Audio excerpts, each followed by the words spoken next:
This is Dr. Corey Maas on Looking Your Best, today talking about ablative and non-ablative fractional laser resurfacing, and specifically getting into a newer technology that's called Clear and Brilliant, and more specifically Permea, which is a treatment for pigmented skin, in particular unwanted pigments like we see in patients with melasma, which is the hormone-related pigment, often referred to as the mask of pregnancy, or post-inflammatory hyperpigmentation, which we see more in olive skin patients.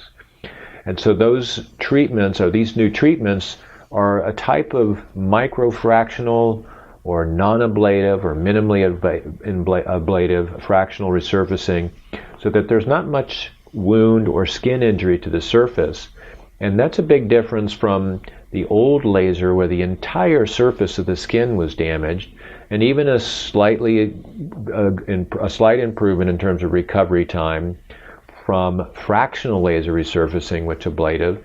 And so we've got sort of a progression now of full ablative, where the entire skin surface is injured, fractional laser resurfacing, where only a fraction, which we control, is injured, and then we get into the non-ablative fractional, where there's really minimal injury to the skin surface, but there are conduits or areas of thermal injury below the skin surface that allow us to deliver medications and to provide a stimulus for skin care and remodeling.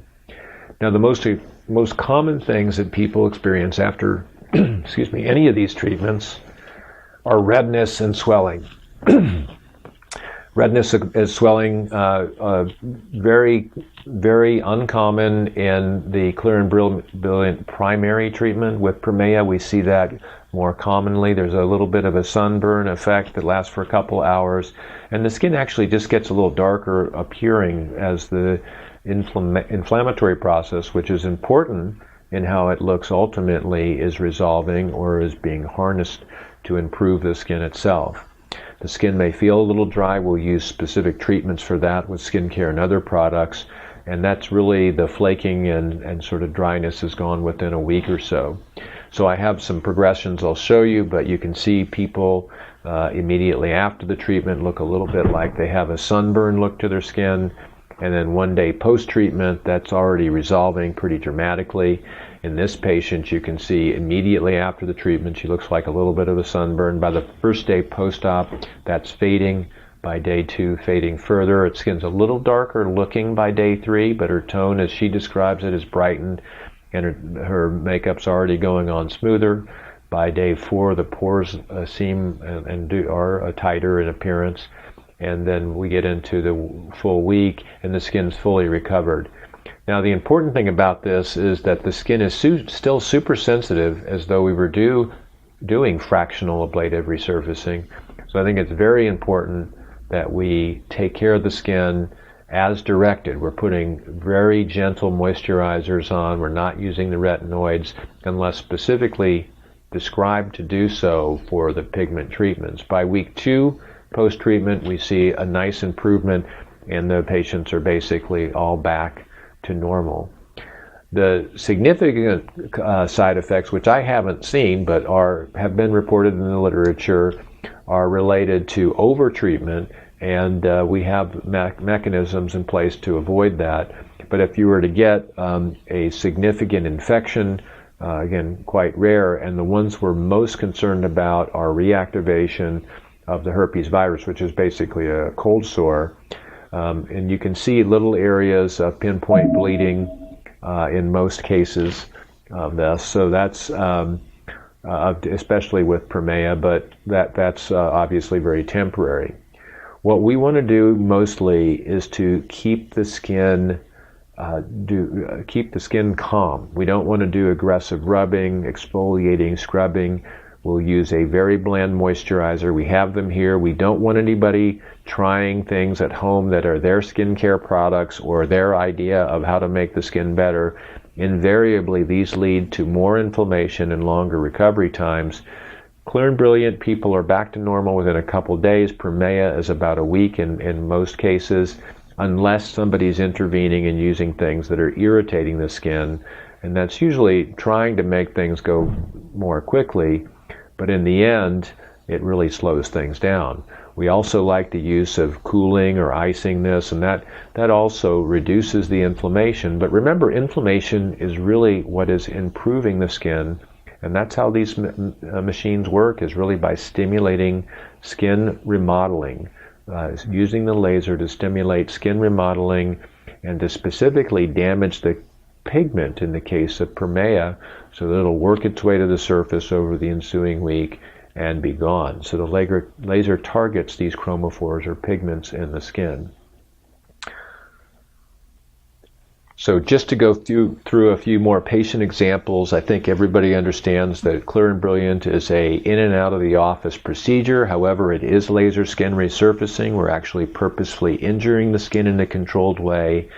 And it's very important that all patients follow exactly the instructions we give them and don't try to go off the reservation and do your own skincare program. We want to use a calming moisturizer. In many cases, we'll use a steroid in the first couple days, and followed by that, if we're treating with Permea, we may use a depigmenting cream, but we're always watching carefully to look for signs of excessive inflammation, and that's really defeating the purpose. This example I showed you earlier, just with immediately after treatments. These are patients that, again, some of these are our patients, some of these are patients that were part of the company. These are unretouched photos, severe melasma in this patient throughout her entire face, very, very bothersome. And there are other steps we can take when she gets to here. With our skincare programs, we can see a huge improvement. Again, with Permea showing the improvement in the glow, the skin color, tightening, we were able to get some of the vasculature, the blood vessels, and that are dilated in the skin of the face.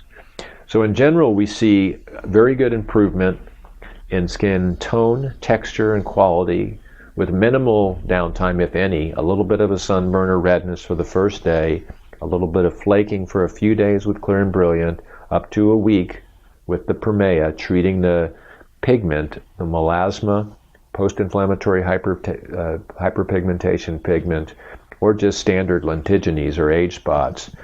This is an alternative to ablative fractional laser like we do with active or deep FX or the old Fraxel laser, and certainly an alternative to doing deep chemical peels or full laser resurfacing, in which people have 10 days to 2 weeks of acute phase healing.